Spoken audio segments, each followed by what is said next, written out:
Pozdravljeni v Dialogosu.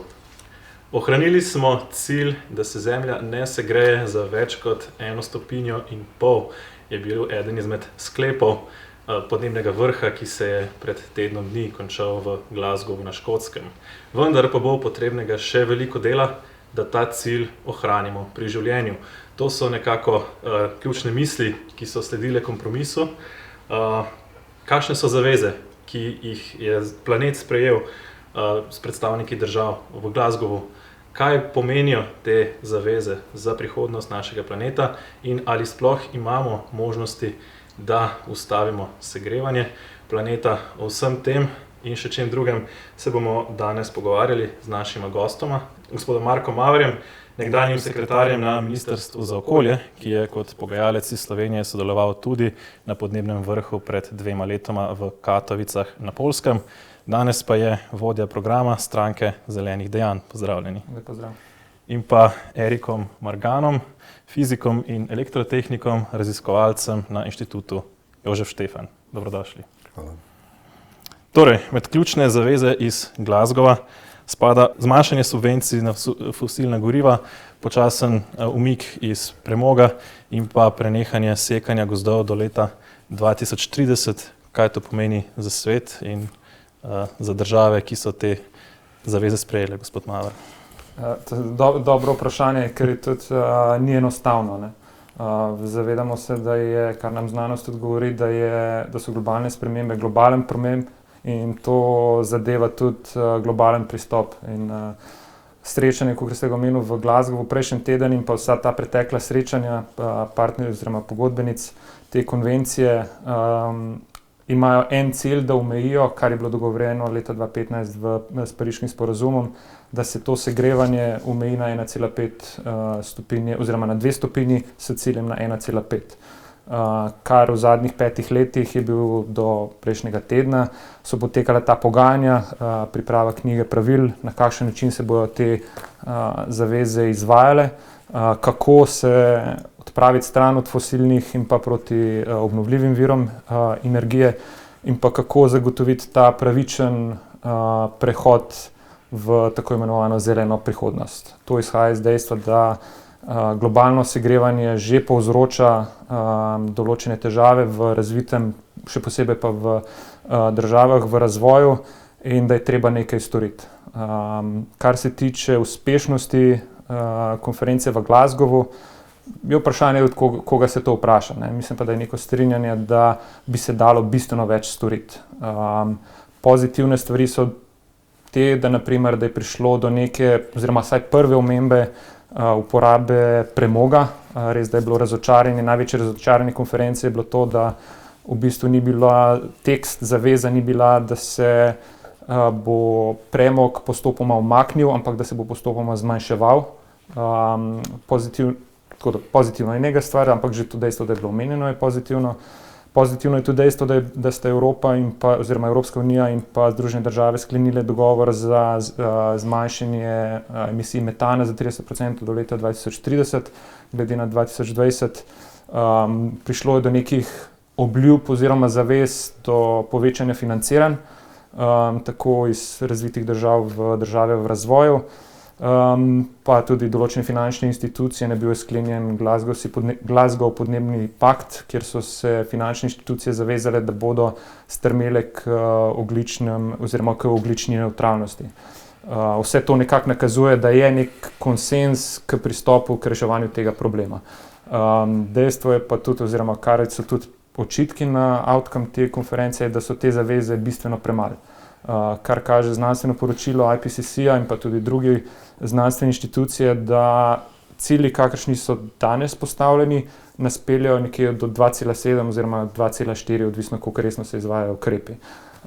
Kar nam pa hkrati tudi znanost govori, pa je, da če se hočemo res izogniti tem bistvenim posledicam, to pomeni manj poplav, manj vročinskih valov in posledično to vpliva tudi na gospodarstvo, na migracije in na geopolitične situacije, moramo res zmanjšati emisije toplogrednih plinov in pa hkrati tudi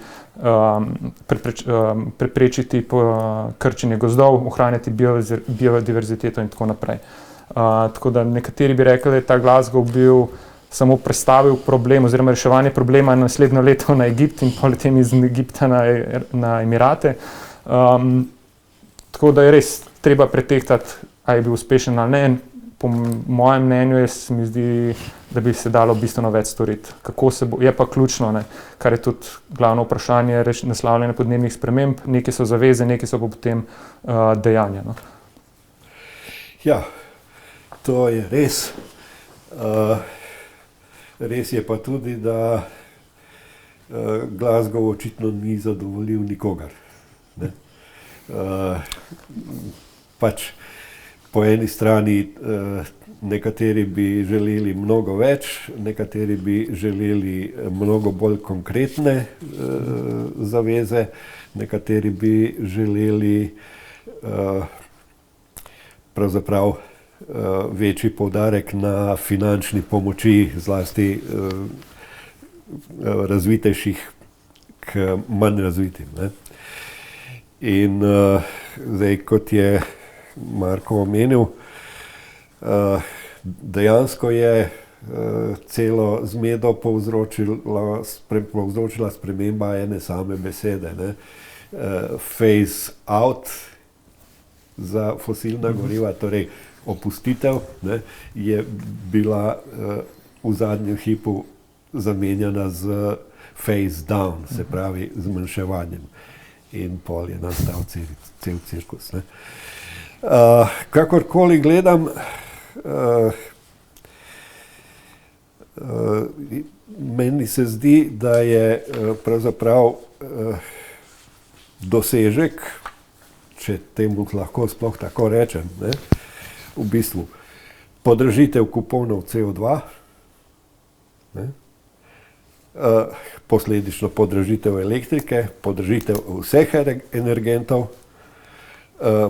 efektivno to pomeni v perspektivi povečanje energetske revščine, če ne bomo pametni, ne, in konec koncev tudi povečanje profitov borznih mešetarjev.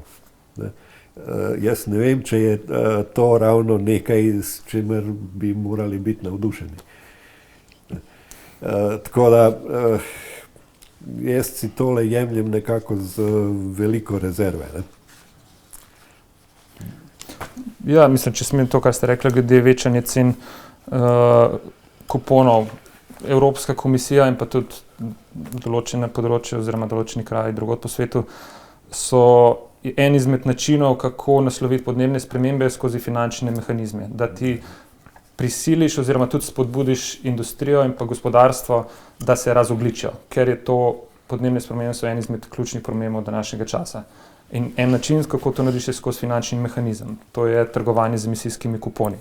Na to se gospodarstvo odziva in to je tudi bil pozitiven efekt, kar se kaže skozi leta zmanjšanja emisij. Seveda, posledično, ko ti zmanjšuješ število kuponov na trgu, se bo cena teh zmanjšala. Tak sistem je bil vzpostavljen in dobro, pustimo kakšne pomanjkljivosti iz preteklih let, ampak zdaj se vzpostavlja kot en učinkovit sistem. Seveda, ko bodo cene kuponov više, se bo industrija imela opcijo ali nadaljevati z emisijami in onesnaževanjem okolja ali pa investirati v različne tehnologije, da se razogličijo. Tem prispevajo k reševanju tega problema. Kar se tiče pa profita borznih mešetarjev, dobro, to je tak, nočem biti pavšalni komentar, ampak hkrati je pa treba pomisliti tudi profiti fosilne industrije. Ta, ko bi rekel, terminologija, ogljični odtis, lahko pol razvijamo, je bila pripravljena s strani BP-ja, British Petroleum in zelo spletnih, ko bi rekel, marketinških potez, da bi se preusmeril odgovornost za podnebne spremembe iz teh glavnih industrijskih korporativnih onesnaževalcev na posameznika. S tem posameznik se čuti del oziroma odgovoren, ampak hkrati tudi, ko bi rekel, overwhelmed, da lahko karkoli stori. Vse to pomeni, da se kakršnokoli ukrepanje prestavi v prihodnost in to pomeni tudi večji profiti fosilnim organizacijam, ampak hkrati posledično tudi večje onesnaževanje. Treba je gledati iz obeh strani. Ja, vsekakor. Seveda, samo težava je v tem, da posameznik celo zadevo gleda skozi svoje prihodke in svoje stroške. kar pomeni, da bo podprl tisto politično opcijo, ki mu ponuja nižje stroške. Zdaj, okay. Ampak tle sta dva problema, ki sta po moje ločena. Ne? Osnovni problem tukaj jaz vidim v tem, da smo se pustili prepričati pravzaprav evrokratom, da je treba na celo zadevo peljati na nek način top-down metodo. Ne? Se pravi, postavimo ozke, dobro definirane okvirje in potem znotraj tega se ljudje lahko gibljete, pač kakorkoli. Težava je v tem, da razvoj znanosti tega ne mara.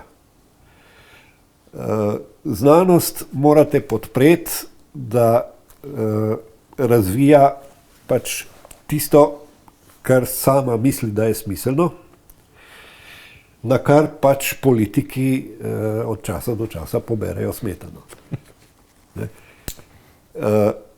In to je do zdaj nekako delovalo in delovalo zelo spodbudno in vidimo razvoj znanosti, kako je cvetel ves ta čas. Če pa vi razvoj znanosti usmerjate pač v točno določene segmente, ne, potem se vam lahko zgodi, da vam inženirji sicer dajo to, kar ste si želeli, ampak zraven boste dobili še nekaj drugega. Tipičen primer, afera Volkswagen. Ne. Dobili ste avto, ki je zmogljivejši, ki porabi manj, ki v bistvu lastnika navduši, ne. Dobili ste pa zraven dušikove okside. Ne. Dobro, to zdaj, da so pač, da je vodstvo vedelo, da v določenih pogojih goljufajo na testih in tako naprej, to je sekundarnega pomena. To je primarnega pomena. No, se zapravičujem, afera izhaja iz tega, da je vodstvo vedelo in prikrivalo rezultat. Ja, se strinjam. Govorim o pomenu tega, da je v bistvu znanost sproducirala nekaj, kar na koncu konca nihče ni želel. Ne? Se pravi, usilili smo pogoje, v katerih smo dobili neželen rezultat. Ne? To je glavni point. Zdaj, to, da se vedno najde pač nekdo, ki bo v nekih pogojih goljufal ali ne, to je, Bog pomagaj, to se dogaja redno. Ne? Ampak sistemsko zastavljen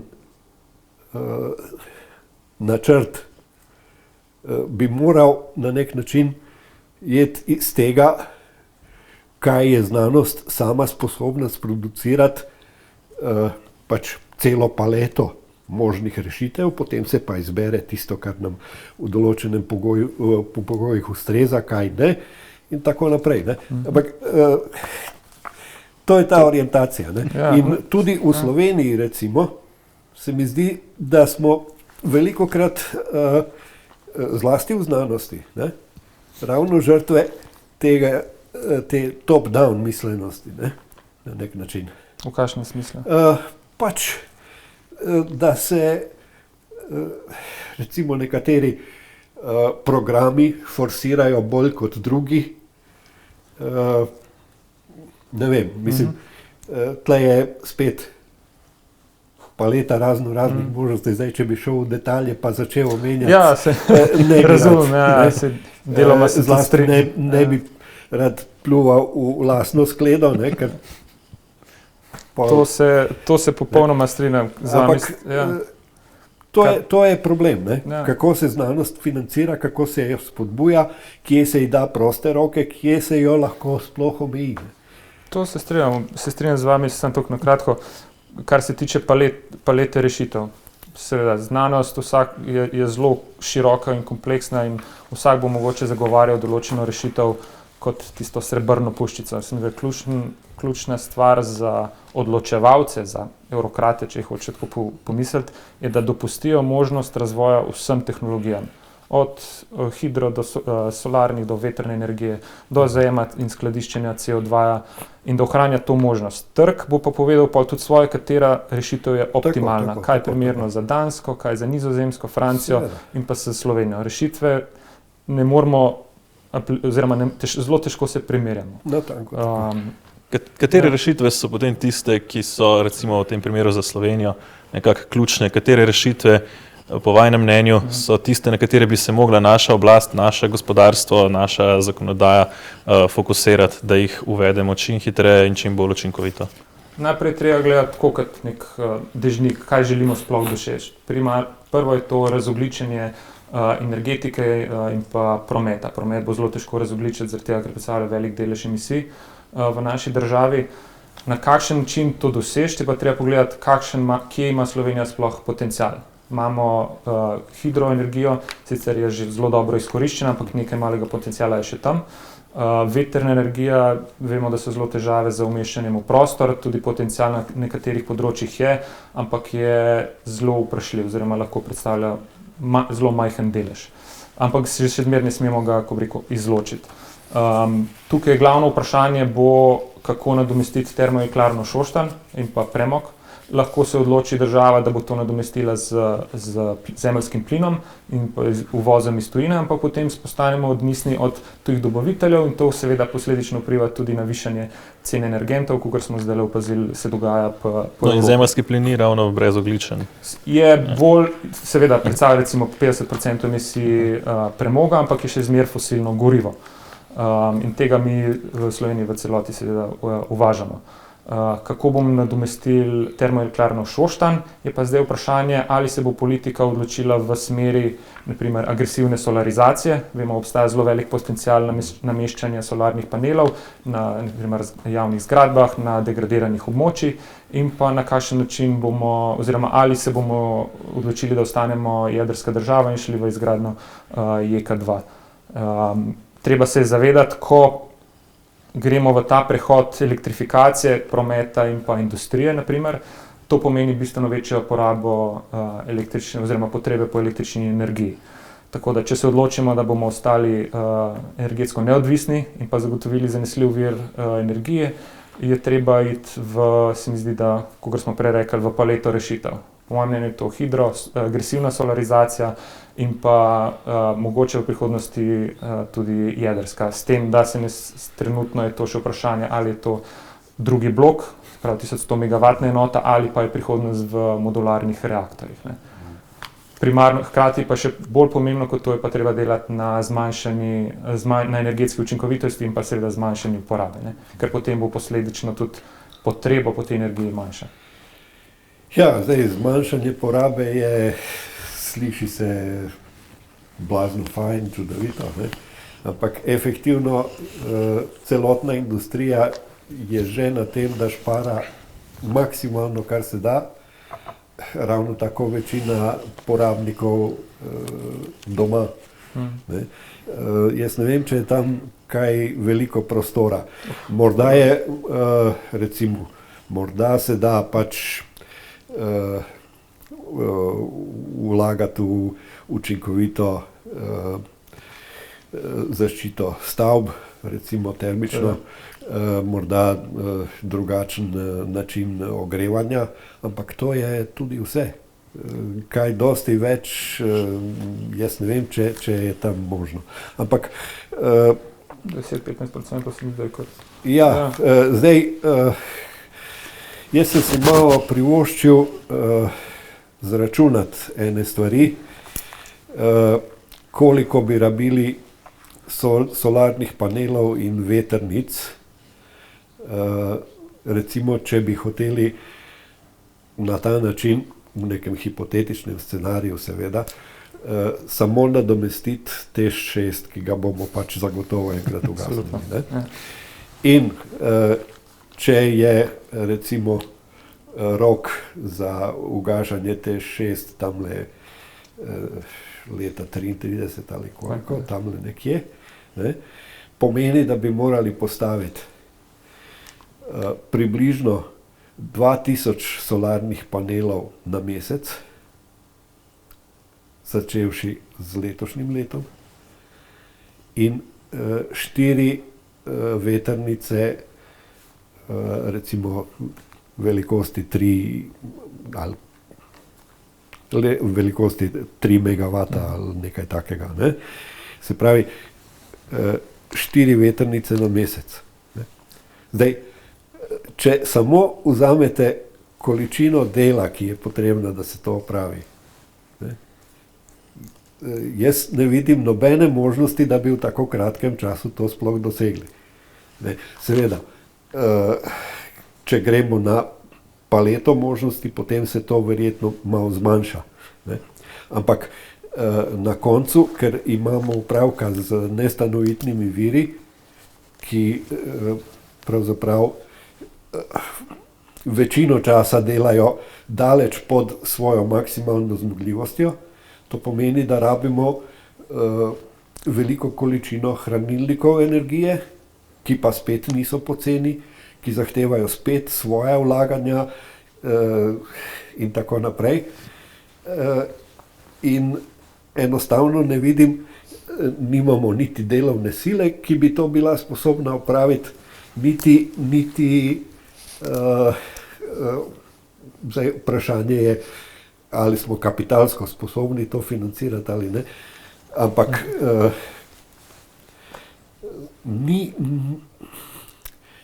preprosto je to zunaj naših možnosti. Ne. Morda recimo, če bi si zadali rok leta 2050 ali 2060, morda. Ne. Leta 2035 pa težko. Mislim, to je za moje pojme nemogoče. Ne. Zdaj, druga stvar je pa, če gremo pač nekako na postopne spremembe. Ne. Potem, čez čas, bi morda kaj podobnega zmogli, ampak naš osnovni problem je tudi to, da večina te zelene tehnologije nastaja nekje drugje in smo odvisni od uvoza. Ne. Tako da cela vrsta stvari je, ki pravzaprav omejujejo možnosti, ki jih imamo na voljo. Ne. Tako da glede recimo jedrske tehnologije se strinjam, tisto je razmeroma atraktivno. Prvič, to razmeroma dobro obvladamo. Že zdaj imamo, sicer razvoj kadra smo malo zanemarili, šolanje ljudi je tukaj zelo pomembno, ne? Ampak bili bi sposobni brez kakšnih večjih težav v recimo 10 letih, ko se odločimo nekaj postaviti, to realizirati. Ne? Zdaj, kako bi to potem, ker to vzame pač en del finančnega bremena, ne? Kako bi to vplivalo potem na druge programe, spet drugo vprašanje. Ampak kakorkoli to gledamo, ostane nam še vedno velik problem pri prenovi energetskega sistema. Ne? Namreč, če bomo, energetski sistem je bil zdaj sprojektiran približno v povprečju kilovat na gospodinjstvo. Ne? Tisti hip, ko bomo začeli vsi električne avtomobile priklapljati na omrežje, in to bomo vsi delali po noči, ne, čez dan malo kdo, ne, pomeni, da rabimo vsaj 10-20 kW na gospodinjstvo. Ne. To se pravi, rabimo kompletno prenovo nizkonapetostnega omrežja. Ne. In to zahteva malo morje sredstev. Ne. Da o delovni sili tudi ne govorimo spet. Ne. Tako da jaz tlele ne vidim nekih možnosti radikalnega posega, ki bi bil sposoben zadovoljiti samo vsaj del ciljev, ki smo si jih zastavili. Ne. So cilji nerealni potem? Po mojem ne. Kar je tudi eno razočaranje tega Glasgowa, je, da nismo prišli, da Slovenija ni predstavila svojih ciljev, kako, na kakšen način, oziroma predstavila letvice opustitve premoga. Nažalost, ministrstvo za infrastrukturo še ni sprejelo tega načrta, govori se sicer letvica 2032, ampak te zaveze uradne še ni. Meni se zdijo cilji popolnoma realni. Zdaj tukaj glavno vprašanje, a je politična volja, da se k temu pristopi ali pa ni. Trenutna vlada, vemo, kakšen ima pristop, kako pomembna je ta tematika, kar pa še ne pomeni, da ne iščejo rešitev, da ne bo slučajno pomote, da nisem samo kritičen. Kar se mi zdi ključno v tej razpravi, pa na splošno o podnebnih spremembah je, da ne kažemo samo na probleme, ampak tudi na rešitve. Prva nisem slišal kakšne rešitve. Sicer probleme, ki ste izpostavili, so legitimni. Kako bomo zagotovili povečanje potrebe po električni energiji, kako bo distribucijsko omrežje to preneslo. Seveda, to je, kar sedanja energetika že naslavlja. Se pravi, večanje investicij oziroma večje zmogljivosti v energetsko omrežje, oziroma distribucijsko omrežje, potem na kakšen način prestrukturirati premogovno regijo, kaj s temi ljudmi, v katere panoge jih usmeriti. Dobro, tukaj nekaj potenciala je, da bi preusmerili v solarizacijo. Je pa pol zdaj tukaj, se mi zdi, da ključno vprašanje za Slovenijo bo, kakšna prihodnost ima jedrska energija. Če smo čisto iskreni. Ampak to je tako vprašanje, ki zahteva širši konsenz in tukaj se mi zdi, da se vse strani strinjajo, da bo treba na nek referendum prej. Če smem, pač jedrska energija v taki obliki, kot jo poznamo danes, ne bo dolgo trajala. Prej ali slej bomo imeli reaktorje novih generacij, 4., 5., eventualno kasneje, morda čez kakšnih 70 let, kakšne fuzijske reaktorje. Tako da tam se pričakuje pač razmeroma velik razvoj. Mislim, to, kar se razvija zdajle v smeri fuzije, to je šele eksperimentalni reaktor. In komercializacija tega se bo zamaknila verjetno še za mnogo desetletij naprej. Ampak mislim, to je smer, torej ne smemo gledati, recimo, če smo že zaskrbljeni tamle, kaj se bo zgodilo leta 2100, do takrat bomo imeli celo vrsto drugačnih tehnologij. Ampak, če se zanašamo, katere tehnologije bomo imeli čez 15-20 let, takrat bo že malo prepozno, ker vemo, da se emisije in pa vpliv emisij se nabirajo. Tudi, na primer, ste omenili, jedrska tehnologija se razvijajo se tudi zalogovniki energije. Dober primer je, se nekje zvezna država v Avstraliji, so šli agresivno v to, v solarizacijo, zelo razvili, vlagali nekaj let v tole distribucijsko energetsko omrežje, Tesla je postavil tam baterijo, sicer res, da so bile zelo številne težave tudi tekom vzpostavitve tega sistema, stroški so bili na začetku višji, ampak zdaj pa se opaža, da se na neki točki, nekaj let kasneje, da so stroški bistveno nižji. Hkrati se želijo tudi sosednje države zdaj preklopiti na to in uporabljati isti sistem. Tako da tukaj treba je ne zagovarjati samo ene tehnologije, ampak res mogoče včasih stopiti korak nazaj, pogledati, kaj je prednost pa pomanjkljivosti jedrske, isto z vetrnimi, solarnimi, in biti kritičen do vseh. Tako. In ne vršiti vse, ko bi rekel, vsa jajca v eno košaro. To se mi zdi vključeno in za Slovenijo in za Evropo, pa za cel svet na splošno.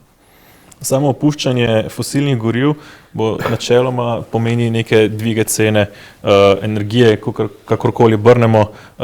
Energija iz obnovljivih virov je dražja od tiste, ki jo proizvedemo iz premoga ali pa zemeljskega plina. Drži. Mislim, trenutno cena proizvodnje električne energije iz premoga je bistveno dražja. TEŠ ustvarja 200 milijonsko izgubo na letni ravni in tudi to podobni primeri so tudi drugod po svetu. Seveda Kitajska vlaga še v izgradnjo premogovnih elektrarn.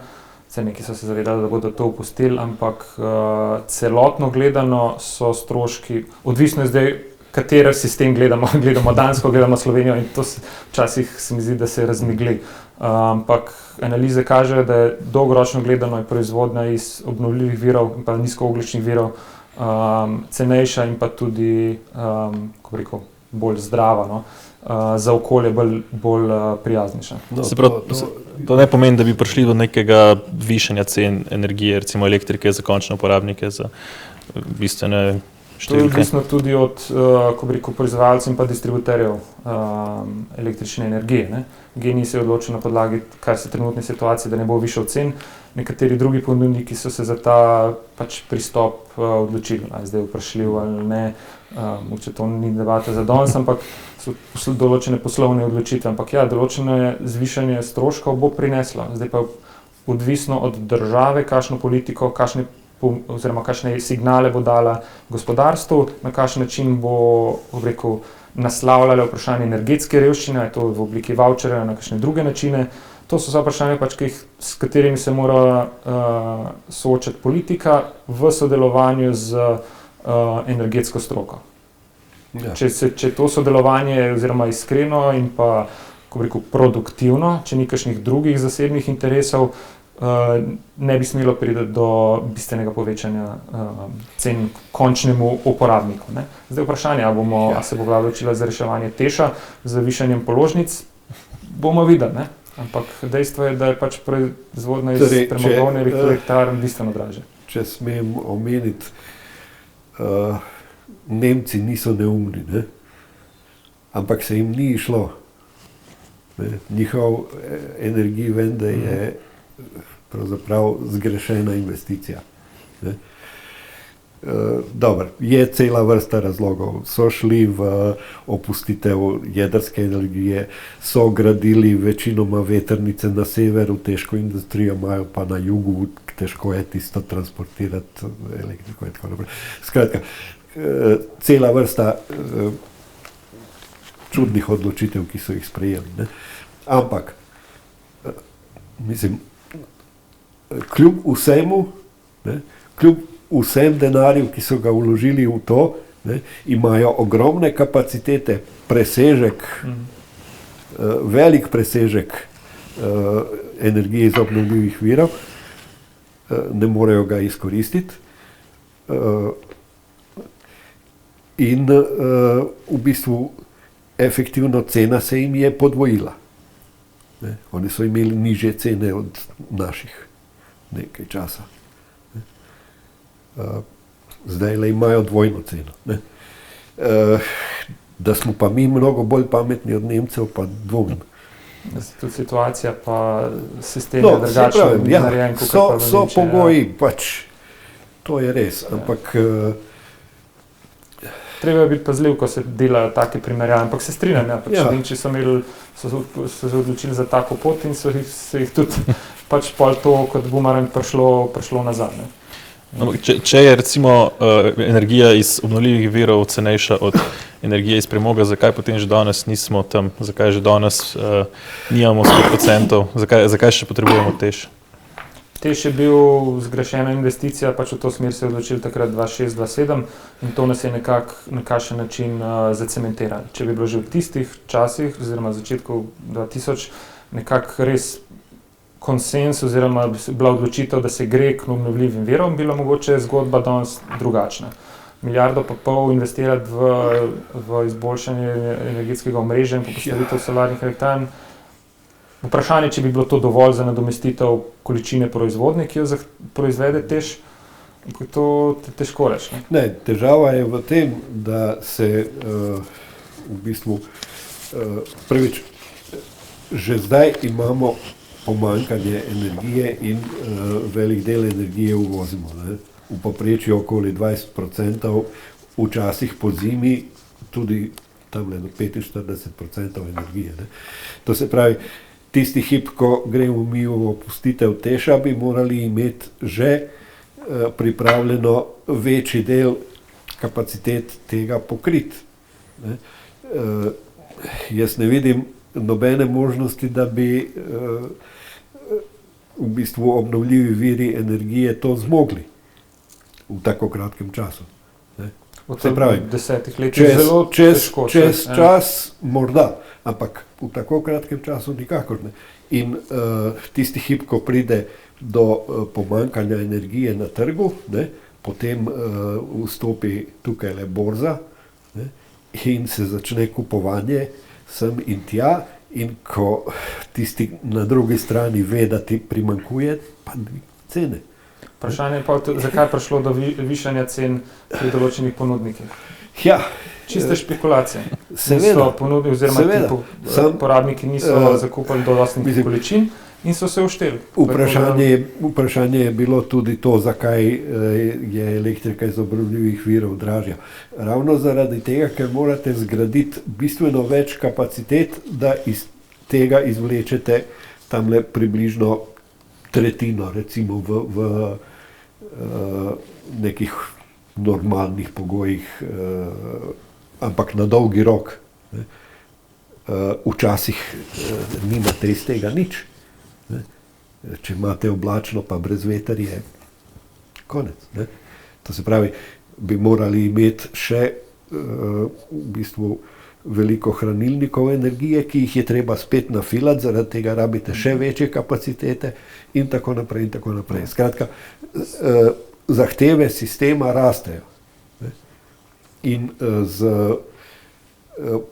ravno, kar ste se pogovarjali z profesorjem Mihaličem, težava je v tem, da ko imate enkrat določeno količino obnovljivih virov v sistemu in ne morete predvideti vnaprej, kakšne bodo vremenske razmere, se vam prvič odkupne cene zvišajo, ker odkup postaja nezanesljiv. Drugič, v bistvu ne morete zadovoljiti potreb tako, kot ste si jih zastavili. In mislim, potem zaradi tega prihaja recimo tudi do nestabilnosti sistema. Če zadosti hitro ne reagirate, se vam utegne sistem rahlo fazno zamakniti zaradi velike porabe nekje, premale porabe drugje. Generatorji začnejo drug drugega obremenjevati in imamo električni mrk. Nazadnje smo tako situacijo imeli tamle nekje leta 80, se mi zdi, ko je totalno pol Jugoslavije energetski sistem razpadel. Ker se je, takrat smo zelo šparali z energijo, na kar je zvečer bila ena košarkarska tekma med Jugoslavijo in Sovjetsko zvezo in so vsi prižgali televizije. Zato je pa treba vlagati v omrežja hkrati z razvojem tehnologije. Ja. O kakšnih višinah, recimo, o kakšnih številkah govorimo v naslednjih 10 letih, če bi želeli te cilje doseči? Koliko recimo milijard bi mogla Slovenija vložiti v energetsko omrežje, v obnovljive vire, v izgradnjo obnovljivih virov, da bi lahko to dosegli? Da se ne počutim dosti kompetentnega, da bi rekel točno številko, ampak sigurno je pa to v milijardah. Ampak to pomeni tudi hkrati pomoč gospodarstvu, ustvaritev novih delovnih mest in pa posledično drugih, ko bi rekel, prihodkov oziroma znižanje stroškov na drugih segmentih družbe. Tako da ni samo strošek to je treba pometi. Ja, to je treba tretirati kot investicijo. Tako je, na dolgi rok. Ja. Tako da ne bo pa poceni. To pa se mi zdi, da je utopično razmišljati, da bo to poceni, ali pa da to pomeni, da se bo treba, oziroma ko bi rekel, doseganje teh ciljev pomeni varčevanje z lučmi ali takojšnjo ugasnitev Teša. To, da te kakšnekoli radikalno opcije ni, sicer potrebno je radikalno pristopiti k temu, k razogljičenju, tako energetiko kot tudi prometa in energetsko intenzivne industrije, o kateri mislim, da se bistveno premalo govori. Hkrati je pa treba tudi ljudi izobraževati, ker določene spremembe družbe bodo tudi potrebne. Ne pomeni zdaj to, da bomo vsi prenehali jesti meso, oziroma da se ne bomo več vozili z letali ali pa z avtomobili, ampak vsak ukrep ima določen procent, ki ga lahko prispeva. Ker če bomo rekli, to je samo 2%, ne bomo delali na tem, hkrati naslavljali bistvenega prometa, težave, ki je promet in pa energetsko intenzivna industrija, potem teh ciljev ne bomo dosegali. Zato je pač vsi deležniki, eni zagovarjajo ene ukrepe, eni zagovarjajo druge. In to je bistveno pomembno, da ohranjati ta dialog in ne a priori nekoga dati na stran, samo zaradi tega, ker mogoče izraža malo bolj radikalno mnenje, kot pa nekdo drug. Treba res poslušati, kaj dejansko želijo skomunicirati. Kakšne ideje so zelo na mestu, kakšne so mogoče tudi malo out there. Mislim, da se kakršnekoli cilje si zadamo, da se jih da doseči. No, predvsem jaz bi rekel, da prehitro v neke radikalne spremembe je vedno nevarno. Se strinjam. Treba je sicer zadati si dolgoročne cilje, ampak spremembe upeljevati postopoma, preprosto zato, ker vsak, počasi. V bistvu največji problem je inercija ljudi, oziroma inercija v glavah, sprememba miselnosti, sprememba načina življenja. Če nekaj prizadene tvoj način življenja, se boš temu upiral. In zato je treba imeti zadeve pripravljene, da obstajajo alternative, pa rečeš, to bom opustil, to bom sprejel. To je del, kakor nekako tematika te oddaje, kakšne so vrednote prihodnosti. Se mi zdi, da, kar sem prej na začetku omenil, ko govorimo na mednarodni ravni o ukrepih, različnih ukrepih pa odgovornosti med državami v razvoju in pa razvitimi državami, tudi tukaj pač vsak posameznik se mora vprašati, kakšna je njegova odgovornost do drugih ljudi v družbi. In kaj je pač vsak pripravljen spremeniti. Zdaj, če ni pripravljen nič spremeniti, potem vsak ima pravico do svojega mnenja, ampak težko nekaj zagovarjati. No, ko smo ravno pri tem, če kdo ni pripravljen nič spremeniti, kakšna je pa ta alternativa, kaj nas čaka v tem primeru? Recimo, če nič ne spremenimo in sledimo trendu, kakršen je, kaj nas potem čaka? Gospodarstvo se bo odzvalo na trende na globalni ravni, to je dejstvo. In smer, v katero gre globalna industrija in pa gospodarstvo, je v nizkoogljično prihodnost. Če ne bomo nič ukrepali, bo tukaj gospodarstvo utrpelo tudi višje stroške, to pomeni izguba delovnih mest, seveda posledično zaprtje industrije in zmanjšanje emisij, lahko tudi gledamo, ampak mislim, da to ni naš dolgoročni cilj. Predvsem je res, da gospodarstvo je treba na nek način omogočiti aktivno vključitev v celo zadevo, ker sicer bo postalo tudi samo nekonkurenčno. Že danes ne morete izvažati kakšnih izdelkov, ki nimajo tam ne vem kakšnih vse zelenih potrdil, klasifikacij, ne vem kaj. To se pač zahteva. To je vloga posameznikov in pa družbe, da nekako daje signal trgu in pa podjetjem, da želijo to smer in trg se bo posledično na to tudi odzval. Zdaj, ravno ker smo pri tem, obstaja pravzaprav osnovna dilema, ki jo pravzaprav nihče nekako noče videti. Koliko je sploh smiselno iti v neko razogljičenje oziroma zmanjševanje izpustov CO2. Namreč, eno je problem CO2, nekaj povsem drugega je onesnaževanje. CO2 ni polutant. CO2 je plin življenja. Rastline brez CO2 ne živijo. A se strinjava, ko rečemo, da je CO2 toplogredni plin, ki povzroča globalno segrevanje? Delno. Ravno zato imam tukaj en lep grafik. To je odvisnost temperature od koncentracije CO2. Odvisnost je logaritmična. Ne? Od začetka se zelo hitro spreminja, dalj ko gremo, pa bolj počasi. Ne? In danes smo nekje tukajle. Ne? Tole je točka podvojitve. Ne? Če pogledate razliko, razlika je manj kot 1 stopinja. Ne? Zdaj, CO2 pač predstavlja efektivno samo 1/3 učinka od opaženega segrevanja. Zato pri IPCC-ju upeljejo notar še povratno zanko prek vodne pare. Ne? Se pravi, več CO2 povzroča več segrevanja pomeni več izparevanja vodne pare, več vodne pare pomeni spet več ogrevanja in tako naprej. Ne? Vendar po drugi strani vodna para pomeni več oblakov, več refleksij sončnega sevanja, se pravi ohlajanje. Ne? Zato IPCC v bistvu vodno paro, ki je najmočnejši toplogredni plin, ne? Če pogledate spektar absorpcijske vodne pare, je daleč bolj gost kot samo CO2, ki ima pač samo nekaj karakterističnih linij. Ne? V bistvu tale je tista, ki je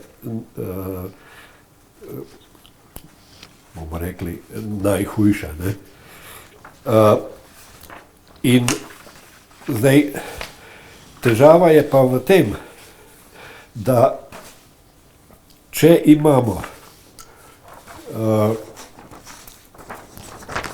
količino CO2 oziroma koncentracijo tako, kot je danes, smo nekje pri tej črni krivulji. Brez CO2 smo pri zeleni krivulji. Tole modro je Stefan Boltzmannov zakon sevanja. Če bi CO2 koncentracijo podvojili, bi bili pri rdeči krivulji. Se pravi, komaj kaj opazno novo segrevanje. To se pravi, vse skupaj je zastavljeno pravzaprav na nek način napačno. Po eni strani je res, da izpuste CO2 generirajo vsi in je to birokratsko najlažje obdavčiti. Ne? Vendar bi se morali potruditi in pravzaprav finančno kaznovati onesnaževalce, ki izpuščajo mnogo bolj nevarne snovi. Od žveplovega dioksida, dušikovih oksidov, aromatičnih cikličnih ogljikovodikov, ki so rakotvorni mimogrede, težkih kovin, ne vem kaj vse. Ne. Skratka, cela vrsta snovi, ki so jo zeleni pravzaprav popolnoma zanemarili. Z gonjo proti CO2 so vse skupaj spravili na stranski tir. In o tem se ne govori. Seveda se govori. No. Se definitivno naslavlja tudi druga onesnaževala, ki jih povzroča težka intenzivna industrija, in tudi zato obstajajo standardi in regulacije na vseh ravneh, da bi se vplivi teh onesnaževal omejili. To je dejstvo, ampak ko govorimo o CO2, govorimo na globalni ravni, ker ni važno, da ti izpustiš CO2 na Indiji ali pa v Sloveniji prispevek globalni smogrevajo isti. Ampak stvar je v tem, če ogromno denarja zmečeš v propagando proti CO2, ostalo se ne vidi kot problem. In politične akcije, če grejo v smer zmanjševanja CO2, mislijo, da se bo avtomatično znižalo onesnaževanje tudi vsega ostalega. Ne bo. Ker ne bo usmerja samo v CO2. Razmerja. Ena država. No, razmerja izpustov so odvisna od tehnologije. Vi imate pravzaprav več svinjarije, če imate slabše izgorevanje pri nižjih temperaturah v nepravih okoliščinah, kot če imate celo zadevo, cel proces zoptimiziran. Ne? In skratka, spodbujati tehnološki razvoj pomeni dejansko razvijati take sisteme, ki ta razmerja optimizirajo. Tako, se je tudi avtomobilna industrija se to prepoznala in gre v elektrifikacijo, seveda. Ja, seveda. Ja. Seveda. Ampak to ni samo zaradi zmanjšanja CO2, so tudi drugi izpusti tukaj pri avtomobilih, ki povzročajo mislim, lejte, zdravstvene če gledate vetrnice, imate toliko in toliko betona, proizvodnja katerega bo proizvedla toliko in toliko CO2. Imate toliko in toliko železa in jekla, ki ga zelo težko brez premoga proizvedete.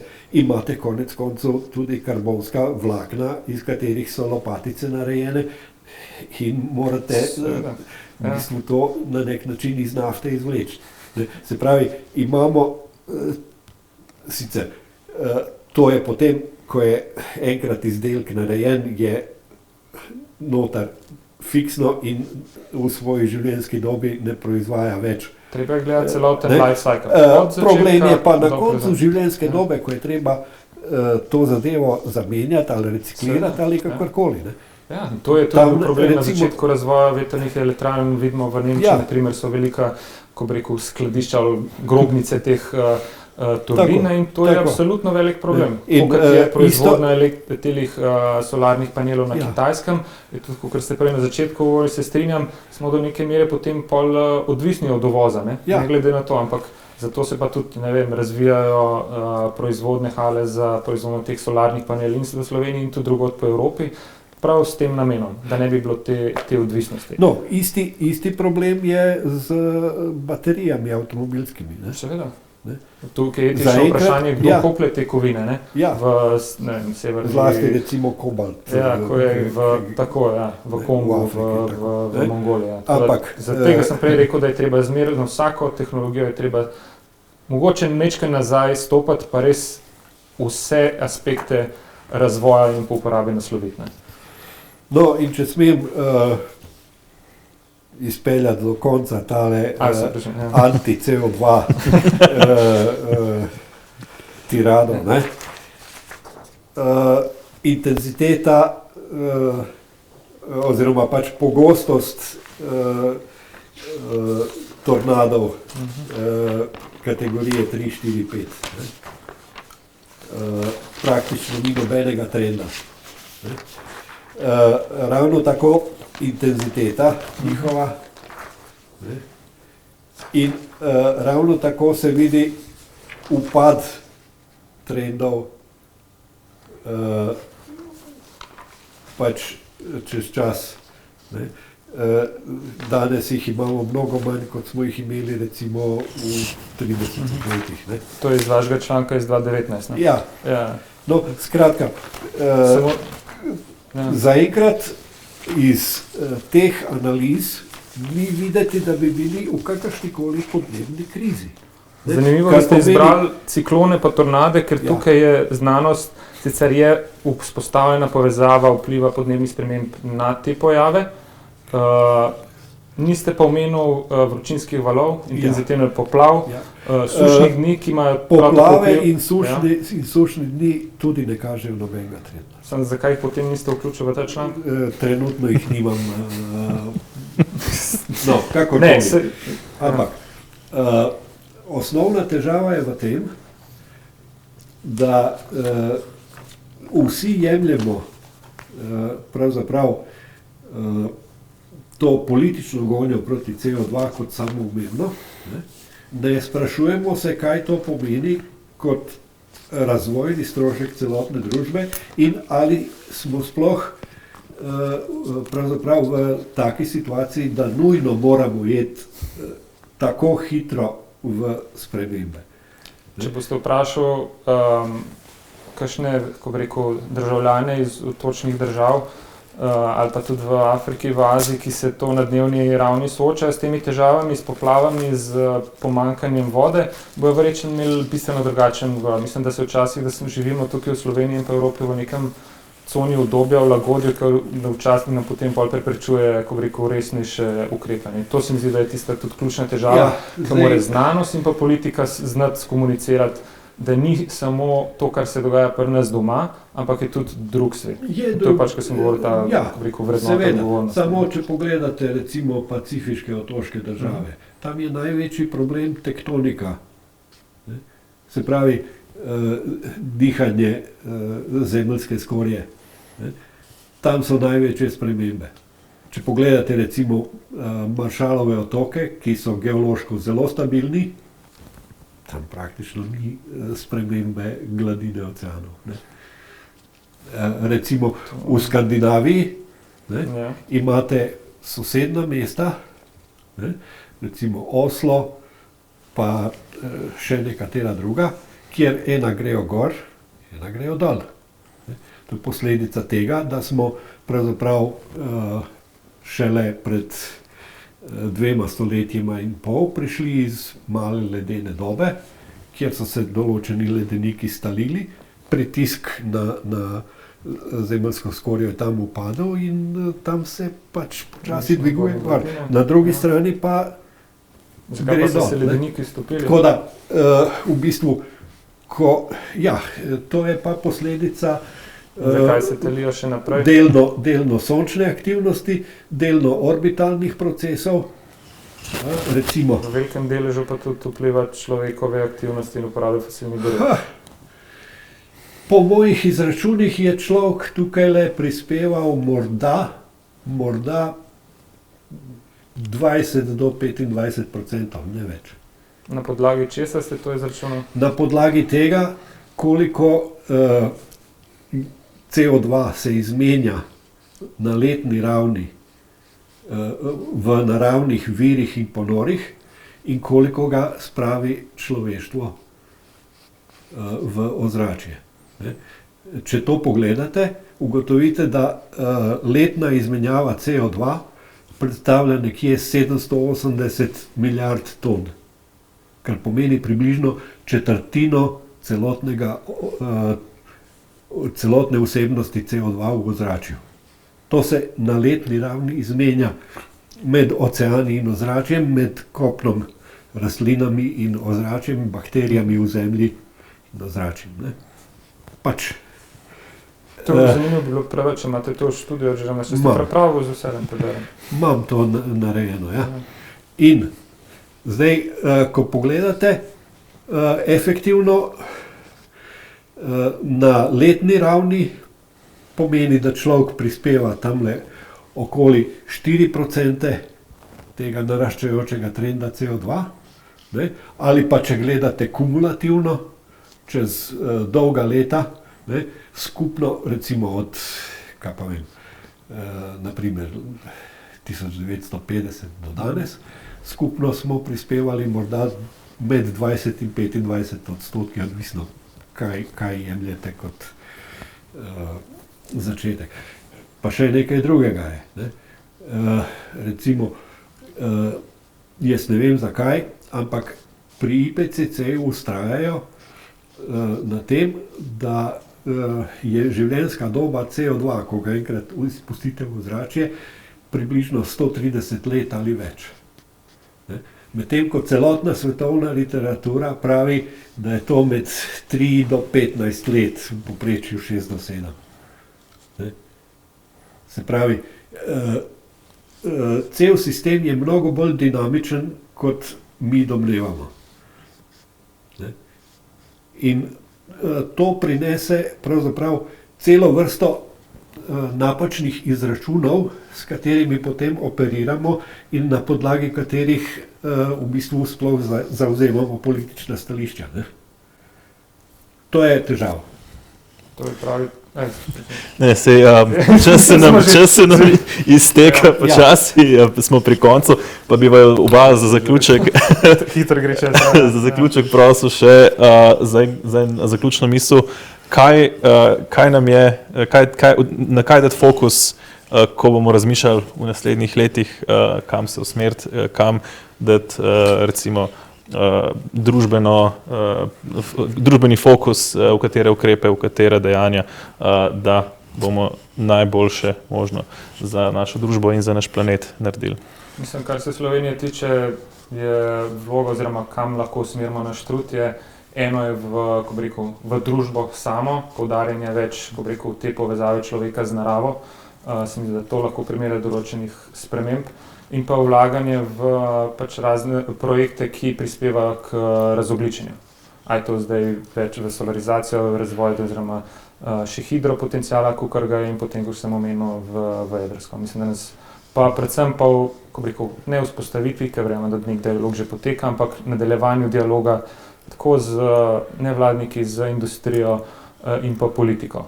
Ker če ne, sicer spremembe bojo slej prej prišle, ampak prepočasne. In to za sabo pomeni tudi gospodarstvo postane nekonkurenčnost in pa ne prispevamo svojega deleža v ta mozaik teh ukrepov, ki jih rabimo na evropski in pa na globalni ravni. Ja, jaz bi rekel takole, da ne bi bil narobe razumljen. Napredek znanosti bo šel naprej, razogličili se bomo v velikem delu, ker bojo se tehnologije spremenile in tako naprej. In tudi nič me ne moti, če politika recimo hiti in hoče določene spremembe doseči pač kakorkoli čim prej. Pač politik zastavi svoj ugled pred ljudstvom in reče, ok, tole vam predlagam, če boste čez 4 leta zadovoljni, me boste spet izbrali, če ne, gremo, bo kdo drug. Tisto, kar mene skrbi, je odnos politike vsakokratne, pač po vsakokratnih spremembah, do znanosti in znanstvenega razvoja in posledično industrijskega razvoja. Tu jaz vidim osnovni problem, na nek način pogrešam v slovenski politiki ravno to neke vrste neodvisnost od tega, kdo je na oblasti, da se določene stvari podpirajo. In ker znanost ne more delati od danes na jutri. Morate imeti razmeroma mirno, dolgo obdobje, da določene stvari preverite, pretestirate, kaj se obnese, kaj se ne obnese, predlagate ene, druge rešitve. Na koncu še vedno trg odloča, ampak rabite razmeroma mir. Če vas pravzaprav vsakokratna zamenjava oblasti udari z novim zakonom, je težko delati. Točno zato, zaključno nisem nasupil, je točno zato kar se mi zdi Slovenija najbolj potrebuje, je en stalen oziroma jasen okvir za reševanje teh podnebnih sprememb. To pomeni, ali je to zdaj, oziroma krepitev kadrovske strukture na ministrstvu, vzpostavitev nekega ekvivalentnega organa, je to urad, služba vlade, se vem, da smo to že v preteklosti že imeli, pa se je potem pa skenslala, ampak ali pa zakon, ki bo vzpostavil mehanizem, se pravi letno preverjanje izvajanja ukrepov, to bo spodbudilo, da politiki postanejo bolj odgovorni tudi svojim volivcem na tem področju, ker samo na tak način lahko ti zagotoviš, da se bo ne glede na to, ali lev, desen, kjerkoli barve, na oblasti in da bi lahko spreminjal usmeritev. To reševanje okoljskih in podnebnih sprememb je eno izmed ključnih prioritet, ki ne sme poznati mej strank. Pa znanstvena pisanost na vseh ravneh, od politikov do industrije do izobraževalnega sistema. Gospod Margan, gospod Maver, najlepša hvala za obisk v današnji oddaji Dialogos. Hvala tudi vam za vabilo. Spoštovani gledalci, hvala za ogled in spremljajte nas še naprej. Lepo pozdravljeni.